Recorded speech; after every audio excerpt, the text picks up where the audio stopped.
సాధారణంగా ఒకడిని కొడుతూ ఉంటే వాడు అడుగుతుంటాడు, అయ్యా నన్ను క్షమించి వదిలేసేయండి అని దండం పెడతాడు. కానీ ఇక్కడ ఈయన ప్రాధేయపడ్డం, ఈయన ప్రార్థన మనం చూస్తే ఎక్కడ మనకి ప్రపంచ చరిత్రలో ఇలాంటి సన్నివేశం కనపడదు. ఒకడు యేసు ప్రభు మీద కామెంట్ చేసేవాడు, ఇంకోడు సవాలు చేసి కిందకి దిగిరా అనేవాడు, ఇంకొకళ్ళు పక్కన కూర్చొని ఆయన అంగీ కోసం చీట్లేస్తున్నటువంటి సీన్, దారిని పోయేవాడు కూడా ఆయన మీద కామెంట్ చేసేవాడే. వీటన్నిటి నడుమ ఆయన వీళ్ళందరి గురించి ప్రార్థన చేస్తున్నాడు, క్షమించమన్నాడు.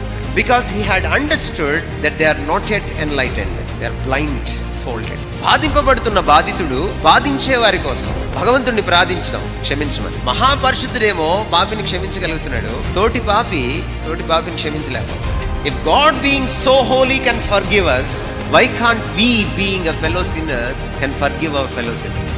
మరొక యాంగిల్ కనపడుతుంది ఇక్కడ, ప్రేయర్ ఆఫ్ ఇంటర్సెషన్. నిజానికి ప్రార్థన చేయవలసింది వాళ్ళు, క్షమించమని. వాళ్ళకి ఆ రియలైజేషన్ కూడా లేదు, అందుకని వాళ్ళ పక్షాన ఆయన ప్రార్థన చేస్తారు.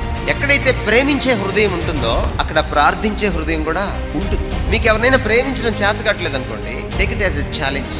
వెళ్ళి ప్రభు దగ్గర మోకరించండి, start praying about that person. వాడి గురించి ప్రార్థన చేయలేకపోతున్నాను ప్రభా అని ప్రార్థన చేయండి. ప్రార్థన చేయడం వస్తుంది. మీరు ప్రార్థన చేయడం అలవాటు అయిన తర్వాత ఆ వ్యక్తి గురించి, సదరు వ్యక్తి గురించి మీరు ప్రేమించడం, క్షమించడం నేర్చుకుంటారు. It is a loving heart that can pray, it is a praying heart that can love. యేసుక్రీస్తు వారి దగ్గర మనం అది నేర్చుకోవాలి.